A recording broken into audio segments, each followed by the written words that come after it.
ഇന്ത്യയെ തോൽപ്പിക്കാൻ വേണ്ടി ഇന്ത്യയുടെ കിഴക്കൻ കടലിൽ ആ പ്രദേശത്ത് ചൈനയ്ക്ക് സ്വാധീനമില്ല, പാകിസ്ഥാന് സ്വാധീനമില്ല. അപ്പൊ അവർക്ക് അമേരിക്കയും ഇത് തന്നെയാണ് ഉദ്ദേശിക്കുന്നത്. അപ്പൊ ഇവർക്കൊക്കെ വെച്ച് വെള്ളിത്തെളികയിൽ വെച്ച് ദാനം ചെയ്യാൻ വേണ്ടി ഞങ്ങളുടെ കയ്യിൽ ഇതുണ്ടെന്ന് പറയാം. ചില അഭിസാരികമാർ മനുഷ്യരെ പ്രലോഭിപ്പിക്കുന്നത് പോലുള്ള ഒരു രീതിയാണ് ആ രാജ്യം ഈ പ്രദേശം വെച്ചുകൊണ്ട് ഇന്ത്യയോട് കാണിക്കുന്നത്.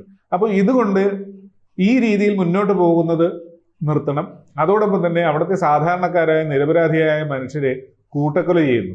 അവർ ബേസിക്കലി ഇന്ത്യക്കാരാണ്, ഇന്ത്യൻ കൾച്ചറുള്ളവരാണ്, ഇന്ത്യൻ ലാൻഡാണത്.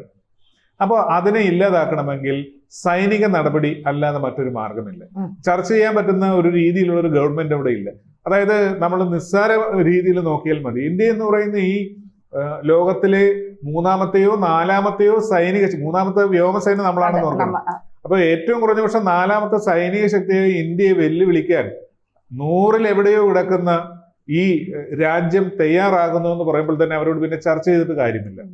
കാരണം അവര് നിലമറന്ന് സ്വയം മറന്ന് മതപരമായ ഭ്രാന്ത് പിടിച്ചാണ് അവർ ഇന്ത്യയെ കാണുന്നത്. ഇന്ത്യ ഒരു കാഫിർ രാഷ്ട്രമാണ് എന്ന രീതിയിൽ കാണുന്നത്. അവർക്ക് ഇത്രനാളും ചെയ്ത സഹായങ്ങൾ, ആ രാജ്യത്തെ നിലനിർത്തുവാനും കെട്ടിപ്പടുക്കുവാനും നമ്മൾ ചെയ്ത ത്യാഗങ്ങൾ, ആ രാജ്യം സൃഷ്ടിച്ചു കൊടുത്തത്, ആ മണ്ണിൻ നമ്മളുടെ ഭാഗത്ത് നിന്ന് ദാനം കൊടുത്തത്, ഇതെല്ലാം മറന്നുകൊണ്ട് ഇപ്പോഴും അവിടെ ജീവിക്കുന്ന ആൾക്കാരെല്ലാം ഇന്ത്യക്കാരാണ്, ബേസിക്കലി ഇന്ത്യക്കാരാണ്.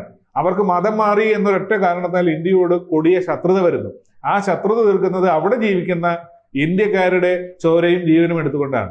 അപ്പൊ ഇതുകൊണ്ട് ഇന്ത്യയെ പേടിപ്പിക്കുക. ഇല്ല, നമ്മുടെ നാട്ടിലെ ഈ കൊട്ടേഷൻകാരൊക്കെ പറയാറില്ലേ, നീ ഇത്ര രൂപ തന്നില്ലെങ്കിൽ നിന്റെ കുഞ്ഞിനെ ഞങ്ങൾ ഇപ്പൊ തട്ടിക്കളയും എന്ന് പറയുന്ന രീതിയിലുള്ള ചീപ്പ് ബാർഗെയിനിങ് ആണ് ഒരു മഹാരാഷ്ട്രത്തോട് അവർ ചെയ്തുകൊണ്ടിരിക്കുന്നത്.